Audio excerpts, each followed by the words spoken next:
Saudações, conforme prometido, vamos dar continuidade àquele programa que tratou sobre soluções para a saúde na cidade de São Paulo.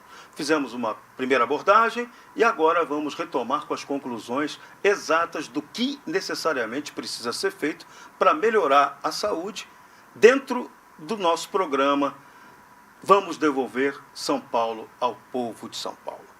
Vamos lá. Mariana, nossa médica, Mariana Fernandes, médica da família. No programa passado você tinha dado que a grande solução para tratar dessa questão é exatamente o tratamento básico, primário, medicina da família.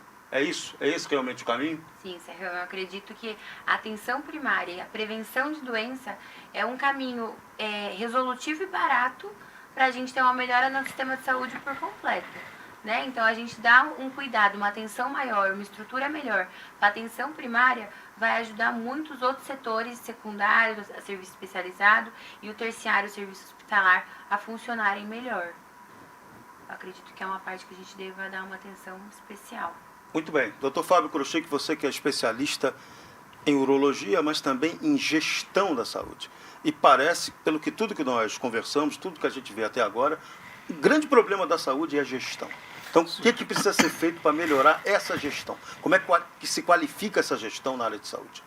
O termo qualificar aí já responde. Nós temos que melhorar em termos de qualificação, acima de tudo, do pessoal. Então, isso é possível e eu acho que o retorno dos concursos públicos vai propiciar isso. Vamos ter que aumentar o número de pessoas trabalhando, temos que fazer com que os ambientes de trabalho sejam melhores em termos de pessoal, como eu já falei, e em termos de equipamentos. Isso é muito importante. Eu acho que a possibilidade não é tão difícil, temos que, de certa forma, revolucionar um pouco, voltar um pouco no que eu falei, insisto, em concursos, meritocracia na seleção das pessoas, aumentar o número de pessoas e motivá-las através de melhora de salários também. Sim, então a questão não é de melhorar a quantidade de unidades de saúde, de hospitais. Não, acho que a gente tem que, antes de aumentar o número de unidades, dotar de fato as existentes e ver a real necessidade de se fazerem novas. O que pode melhorar a unidade de saúde, por exemplo, em que você trabalha, no extremo leste da cidade de São Paulo? Sim, eu acho que ali o número de funcionários para a população que a gente abrange não é suficiente, o que é realidade para a maioria dos postos de saúde de família, né? É uma população que se multiplica grandemente, a abrangência de cidades vizinhas, municípios vizinhos que acabam usando o serviço de saúde da cidade de São Paulo também, tanto cidades ou até estados, né, que acabam utilizando o serviço de saúde de São Paulo. Então, a gente precisa de uma ampliação dos funcionários, né? Então, aumentar equipes de saúde na saúde da família para conseguir, de fato, atender às necessidades da população, para que possam fazer os exames de rotina, possam ter um atendimento de prevenção e diagnóstico precoce das doenças. Então, descobrir um câncer, descobrir algum risco cardiovascular que está iminente, para poder cuidar e tratar antes de agravar, que o risco seria muito mais alto para o Estado, né? Sim, agora um desafio para os dois. Como é que a gente vai fazer isso aumentando recursos? De onde vai tirar recurso para fazer isso? Não, eu acredito que qual é a equação? Os recursos existem e devem ser redimensionados dentro do que a gente dispõe. A gente tem que ser realista. Vivemos uma época difícil em termos econômicos e pensar em surgimento de novas fontes ou no aumento dessas fontes é irreal. Temos que ter consciência do que nós temos em termos de dinheiro, de fonte, e otimizar isso no sentido de melhorar tanto em termos humanos como em termos de equipamento e unidades. É isso? Isso. E a partir do momento que a gente tem essa base, é aí educar a população. Então, aonde, dependendo da doença, da comorbidade que eu apresento, que serviço que eu devo procurar? Eu devo já procurar uma unidade básica, agendar minha consulta, devo já ir atrás do serviço terciário realmente, procurar um hospital, por já se tratar de um caso urgente, emergente. Então, educar a população, onde eu devo procurar, para a gente não sobrecarregar um sistema que precisa de um cuidado com um paciente mais complexo. Então, se eu tenho um problema mais simples, que dá para ser tratado de uma maneira mais simples, eu não vou procurar um serviço mais complexo, para não sobrecarregá-lo. Então, a educação da população, para onde procurar, também é importante. Então, a gente, pelo que vocês estão dizendo, a gente vai precisar de um padrão informatizado mais realista, né? Que a gente não tem hoje, né? A gente vai muito no achismo, né? Se utilizarem as verbas de publicidade, direcionando para isso, para educar, como a Mariana falou, em termos da população saber o que deve ser acompanhado e onde deve ser seguido o paciente, para evitar que, por ignorância, no bom sentido da população, não se tomem medidas preventivas e se perca a oportunidade de tratamento com um menor problema para o paciente e menor custo para o Estado. Qual é a doença hoje mais grave que a gente tem aqui na cidade de São Paulo? O que mais sobrecarrega a rede pública de saúde quando vocês vão tratar? Vocês estão ali no meio do jogo. Acho que uma coisa é sobrecarregar o sistema, outra coisa é a questão de gravidade, né? Sim. Imagino eu, o doutor acho que pode responder até um pouco melhor, a questão de gravidade seria o risco cardiovascular, os infartos, acidentes vasculares, seja infarto ou AVC. Então essa é a tendência da pesquisa geral que se apresenta para o Brasil, né? A nível de gravidade... Mundo inteiro, né? E de intensidade. Mundo inteiro é isso. O mundo inteiro é isso. Veja, em termos de incidência, vamos colocar em termos de gravidade, como a Mariana falou, mas em termos de incidência.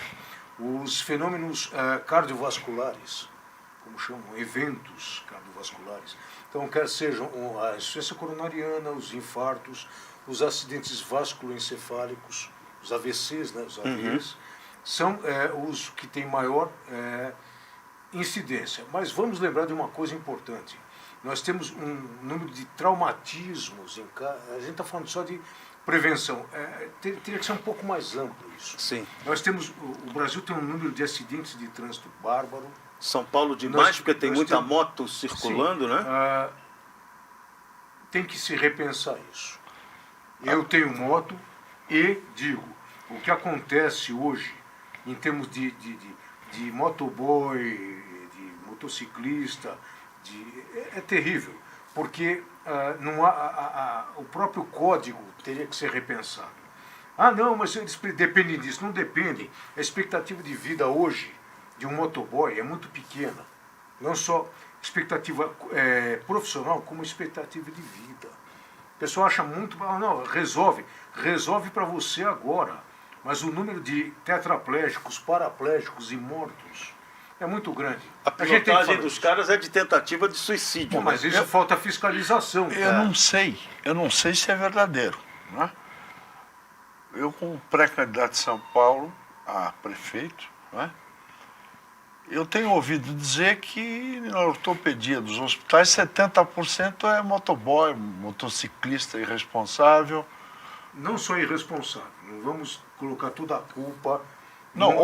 Tem uns irresponsáveis, não são todos. Motociclistas, eu já sofri um acidente grave e não foi por minha causa, não por isso, mas só explicando.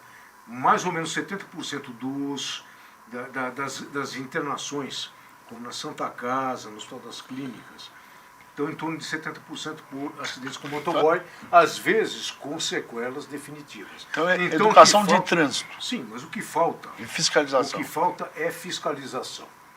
Não, mas você pode... Você está vendo o que está acontecendo? Nas estradas é a mesma coisa. Colocar um radar e mandar a multa um mês depois para casa é maravilhoso. O cara já morreu. Você não está fiscalizando nada. Não está educando nada. Isso é verdade. Isso Mera indústria da multa. Né? Isso, como médico e como cidadão, eu me revolto em ver que nós não temos fiscalização de fato. Multar não é fiscalizar. Tá certinho. Perfeito. Do meu ponto de vista. Não está correto, eu concordo com você. Então o índice está correto, 70% em torno disso. É isso. Bom, eu quero só trazer uma informação aqui. Código Nacional de Trânsito previa a proibição de que os motociclistas transitassem entre os veículos. O famoso corredor. Corredor. O famoso corredor. Fernando Henrique vetou o artigo 54 do Código Nacional de Trânsito. Então ele é responsável direto, o FHC, por essa legião de mutilados que nós temos em razão dessa irresponsabilidade. No mundo inteiro é proibido você fazer ultrapassagens, passar de uma faixa para outra de moto, você tem que ficar atrás dos veículos, e muito menos circular entre veículos, entre corredores de veículos. É. Se Então você veja, é pegar uma questão imagens de Berlim, você quase não vê moto circulando lá. Tem. Por quê? Estados Lá Unidos- tem que cumprir a lei. Nos Estados Unidos, se o camarada está aqui, se ele faz isso, Já vai é preso. Isso, já é. Varia um pouco de estado, vamos falar a verdade, varia um pouco de estado para estado, A mas pena, mas é proibido mas em todos. existe a fiscalização. Sim. O comportamento de risco não deve merecer única e exclusivamente uma multa. Assim, está fazendo alguma coisa errada, vamos conter antes do acidente. Claro. Depois do acidente, é Não. o que acontece. Quer dizer, a arma maior do administrador de trânsito é a caneta. Então, se o sujeito pegar uma Ferrari e colocar 150 por hora na Avenida São João, for até a Lapa, ele vai ser multado, mas não vai ser parado por ninguém. O Brasil é recordista mundial em número de multas, recordista mundial em acidentes do trabalho, uma série de coisas. Por quê? De fato, isso somente, Negligência. exclusivamente não funciona. Você tem que, além de multar, você tem que fiscalizar e evitar que isso aconteça. Então é isso. Então Eu o queria foco só- dessa gestão tem que ser, então, racionalização da gestão e educação. Fiscalização, E fiscalização. educação, Contratação de fiscalização. pessoal. Então, eu vou tentar resumir. Sintetiza para a gente fechar, Rico. Nós temos que, como administradores, ou futuros administradores, investir na prevenção de doenças, contratação de pessoal especializado, através de concursos públicos, para, eu não vou dizer elitizar, que é uma palavra meio marcada hoje, mas para contratar os melhores para servir a população de São Paulo. Com remuneração E, compatível como disse dentro o da realidade, doutor né? Krochik, nós temos que otimizar os recursos que existem. Eu acho que é mais ou menos isso, né? Eu acho que sim. Muito Muito bem. obrigado, bacana. Conclusão final de vocês, Aprendemos rapidinho. bastante. Sim, Aprendemos. conclusão final de vocês, rapidinho. Eu acho que é isso que o Antônio falou, ele sintetizou muito bem. É a questão da gente cuidar da prevenção para evitar aglomerações nos hospitais e um serviço não bem dividido, né? E é isso da qualidade dos profissionais. Então, remunerando bem os profissionais que foram Bem selecionados lembrado. para dar melhor atendimento em cada questão. Muito E bem. eu acrescento a isso a educação, em todos os sentidos, a informação dirigida à educação e a fiscalização, que eu insisto. A publicidade oficial bem racional, bem focada, Isso, né? isso, aproveitar dessa forma e se fiscalizar, se prevenirem.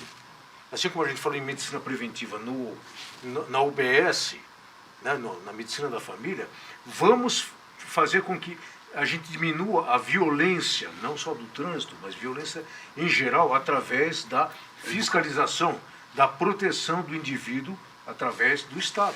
E até, Esse tipo, e até sim. também pensar numa maneira de premiar até aquele que cumpre bem o seu papel, né? Pensar alternativas para isso. E me ocorreu uma coisa aqui. São Paulo a grande São Paulo tem 39 municípios. Não seria interessante a cidade de São Paulo fazer convênios com esses municípios para dar assistência local, em vez do sujeito vir para São Paulo se tratar? Sim, é uma ideia, né? Conveniar, fazer convênios com os... Porque, como nós já dissemos em outro programa, todo mundo do Brasil inteiro vem para São Paulo. A cidade de São Paulo poderia, que é o terceiro orçamento da União, né, do Brasil, primeiro a União, segundo orçamento é do Estado, o terceiro é a capital de São Paulo. Nós teríamos que investir para ajudar os demais e e desafogar o sistema de saúde de São Paulo também. A regionalização de fato da assistência médica. Perfeito. Eu colocaria Concorda, dessa doutor? forma. Perfeitamente. Muito É um bem. anseio antigo. Então vamos fechar o nosso programa com essa promessa de que é possível trabalhar para melhorar a saúde em São Paulo. Vamos encarar esse desafio. Imediatamente, porque, como diz Paulinho da Viola, o tempo é agora, não é depois. É isso, gente. Muito bom. Até o nosso próximo programa.